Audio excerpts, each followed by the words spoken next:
Assalamu alaykum wa rahmatullahi wa barakatuhu. Louange à Allah, le Créateur des univers, dont la clémence et les bienfaits sont sans limite. Je proclame qu'il n'existe aucune divinité digne d'adoration, si ce n'est Allah, unique et sans associé. Il est le souverain absolu, l'omniscient. Je témoigne également que notre prophète Mohammed est son messager élu, son serviteur dévoué et la plus noble de ses créatures. Ô Allah, accorde ta paix et tes bénédictions sur notre prophète Mohammed, sur sa famille et ses nobles compagnons. Les conditions de l'exaucement des invocations. 1. L'unicité dans l'invocation. L'unicité d'Allah est la pierre angulaire de l'islam et la première condition pour qu'une invocation soit exaucée. D'après Ibn Abbas, qu'Allah soit satisfait de lui, le prophète Mohammed, paix et bénédiction soient sur lui, a dit « Quand tu demandes quelque chose, demande-la à Allah. Quand tu sollicites une assistance, demande celle d'Allah. » Rapporté par At-Tirmidhi et jugé authentique par Al-Albani. Ce hadith souligne l'importance de s'adresser directement à Allah, sans intermédiaire, affirmant ainsi notre foi en sa toute-puissance et sa capacité à répondre à nos besoins. 2. La sincérité et la légalité. Nos invocations doivent être sincères et conformes à la législation islamique. Allah dit dans le Coran, « Et votre Seigneur dit, « Appelez-moi, je vous répondrai. » Coran 40, 60.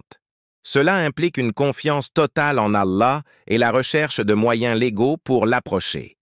Nous devons nous assurer que nos demandes sont pures, sans arrière-pensée ni désirs illicites, car c'est dans la sincérité que réside la clé de l'exaucement.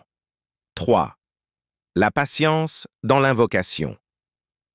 L'impatience peut être un obstacle à l'exaucement de nos prières. D'après Abu Huraïra, qu'Allah soit satisfait de lui, le prophète Muhammad, paix et bénédiction soient sur lui, a averti contre le fait de dire « J'ai invoqué et invoqué, mais je n'ai pas reçu d'exaucement », car cela peut conduire à l'abandon de l'invocation.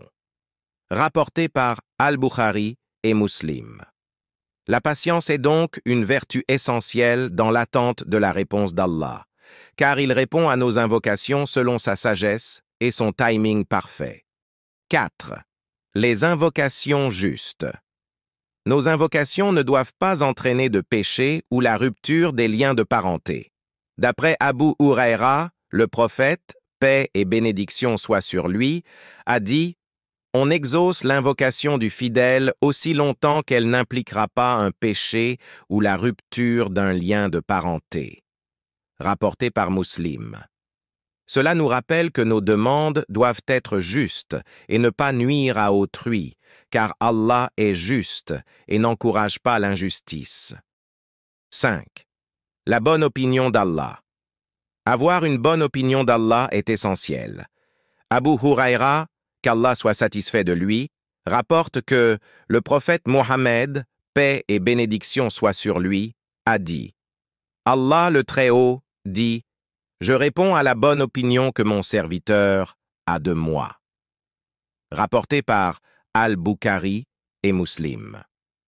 Cela signifie que nous devons toujours espérer le meilleur d'Allah, avoir confiance en sa miséricorde et en sa générosité, et croire fermement qu'il est capable de répondre à nos invocations de la meilleure manière possible.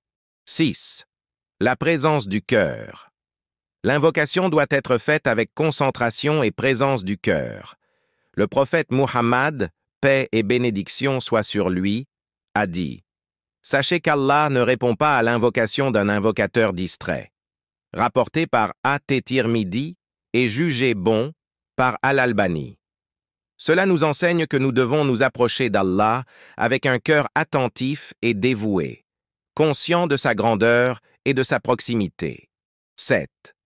Il est essentiel de se limiter à une nourriture licite, car Allah le Très-Haut a dit « Allah n'accepte que l'œuvre des pieux. » Le prophète Mohammed, paix et bénédiction soient sur lui, a indiqué que l'invocation de celui qui consomme des aliments acquis de manière illicite n'est pas exaucée. Il a illustré cela par l'exemple d'un homme qui, après un long voyage, couvert de poussière, lève les mains vers le ciel et implore « Ô Allah », alors que sa nourriture, sa boisson et ses vêtements sont obtenus illicitement. Comment ces prières pourraient-elles être entendues? Rapporté par Muslim. Ibn al-Qayyim a dit « Consommer une nourriture illicite annule ou diminue l'efficacité de l'invocation. » 8. L'humilité dans l'invocation. Invoquez votre Seigneur en toute humilité et recueillement et avec discrétion. Certes, il n'aime pas les transgresseurs. Coran 7, 55. L'humilité est une qualité essentielle du croyant, et elle doit être présente dans nos invocations, car c'est dans l'humilité que nous reconnaissons notre besoin d'Allah et notre dépendance à son égard. 9. Le respect des devoirs. Nos invocations ne doivent pas nous détourner de nos devoirs. L'histoire de Djouraï, un homme dévoué à sa foi, est un témoignage. Il a choisi de ne pas répondre à l'appel de sa mère car il était absorbé par sa prière. En conséquence, sa mère, déçue, a invoqué Allah contre lui, et il fut éprouvé. À ce sujet, An-Nawawi dit « Selon les savants, cela prouve qu'il aurait été plus juste pour lui de répondre à sa mère, car la prière qu'il accomplissait était surérogatoire. Sa poursuite était donc volontaire et non obligatoire, tandis que la piété filiale est une obligation et son manquement est interdit. » Sahih Muslim, commenté par An-Nawawi. Chers frères et sœurs, ces conditions ne sont pas exhaustives, mais elles constituent un guide précieux pour s'assurer que nos invocations sont faites de manière qui plaît à Allah.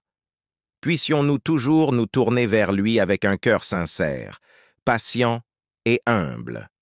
Que nos invocations soient un moyen de nous rapprocher d'Allah et de recevoir sa miséricorde infinie.